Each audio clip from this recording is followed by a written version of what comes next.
Hi, I'm Maria. Sharing with you my highlight from chapter number 5 from Creating Literacy Instruction for All Students. Let me share a screen with you.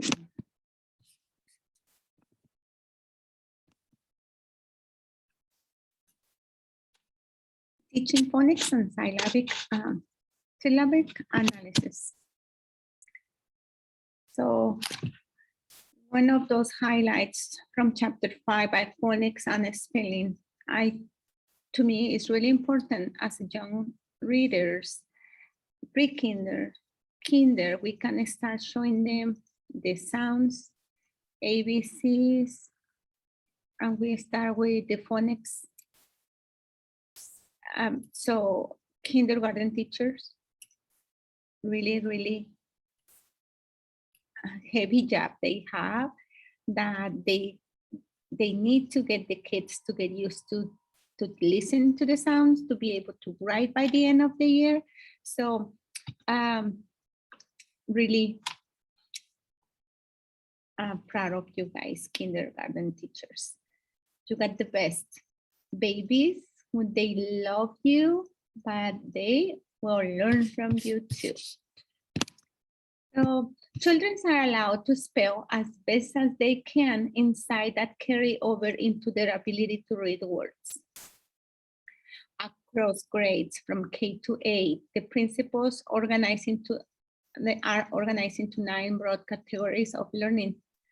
Level text that the students are expected to read upon completing that grade. While they learn to write, the students will use letter sounds, relationships, spelling patterns, and word structure as they spell words.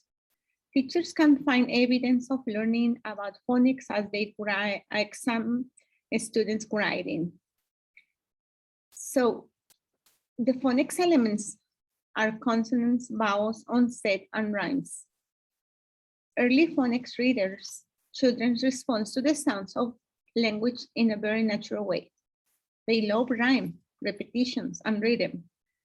Children can hear the sounds, allows them to connect sounds with letters. That's why in kindergarten, you play a lot music for them, like songs. They can teach them. Even me with the 3rd grade, I still do the musical videos for them to memorize like times tables. I try to find a way they can, like math, memorize what they need to do. So back to the reading, sorry. Each vowel sound has a variety of spelling, long and short sounds. So consonant sounds are the letters that represent them to read and write the words. Letter sounds of oral language are related in both simple and complex ways to 26 letters of the alphabet. It's very important as a teacher that we keep reinforcing the learning connections between letters and sounds. It's basic understanding writing language. Students learn to look for and recognize these letters combinations as units, which makes their word solving more efficient. So this is some visuals of phonic elements where when you write, you can change the colors of the sound that you want them to learn, like shelf, fish. Shelf is at the beginning SH and fish has SH at the end. So whistle and well. Kids love visual because they can like colors.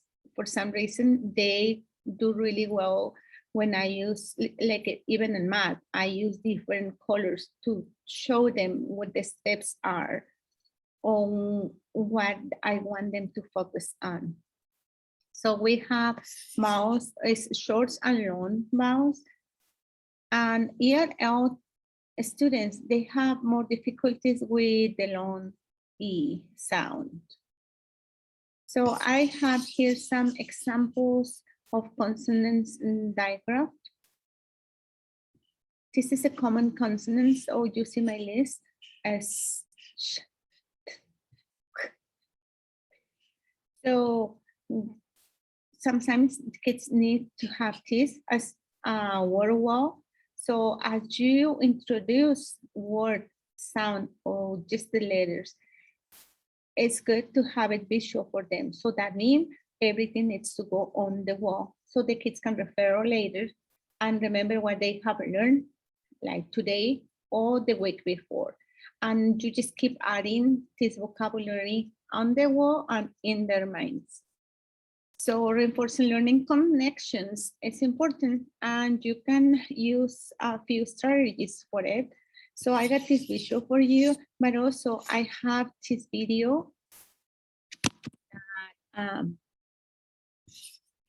you can print it, have it, and this is what the consonant is, the sound does, or another alternative sounds, depending on what the word is, like share, catch, church. It's like, you will see my heavy accent, but this is the way I learn. Students, bilingual students or ELL students, we need a lot of practice, and we need those teachers to teach us with love and patience. So I just want to be one of those teachers. Okay, so next. Teaching consonants blends. There are two kinds of blending, sound and visual. Blending may be single sound or successive. Nose, like we know as a sounding out or unchunking. Vowels consonants, as in Easter blend that consonant vowel, because their sounds can be stretched out. Continuants are sometimes referred to as stretchy sounds. This is like a chart that what we do. Star, st is what start.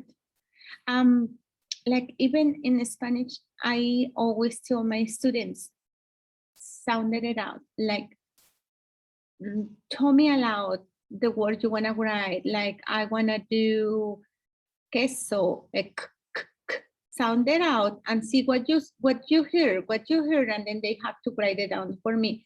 And I let them write what they heard, so that way I know which sounds I have to focus on. Distorting sounds is a problem. So if we use the vowel and the blend that with the onset and then the final consonant, like for example, A plus B equals VA, right? So actually I wrote it wrong, sorry. But if I do and I add T, that's mean but. Familiar words are easier to decode for the students. Using prompts to help students make discoveries about the word easier, and the kids love it because when you practice with them, like they got those shiny aha moments when they actually recognize themselves, that same sound in another word that you've been working with. All text accessibility rules and charts. So this is few of them, syllable decomposed step by step. And so you have division rules. And if you make those words and do it as a puzzle, so they have to put it together. What I do, I have 5 new words for every week, right? So at the end, I let them use them all together, and they have to form a word with those syllables. So it's really fun for them to learn, and you actually can see, you can assess like informative assessment really quick while they're working. They can work independent or they can work in groups. So syllable is a group of letters that forms a pronunciation unit. Breaking words into syllable can often help with pronunciation. Syllabic analysis is the act of breaking multisyllabic words into syllables and then using phonics and analogies to decode the words. syllable by syllable. And I really love this chapter. It's so, like for me, it's so beneficial because spelling and the phonics, it's something that you always need to practice more with the students to be able to succeed more, especially with the bilingual students learning English. So word solving is a basic to the complex act of reading. So when readers can employ a flexible range of strategies for solving words rapidly and efficiently, attention is freed for comprehension.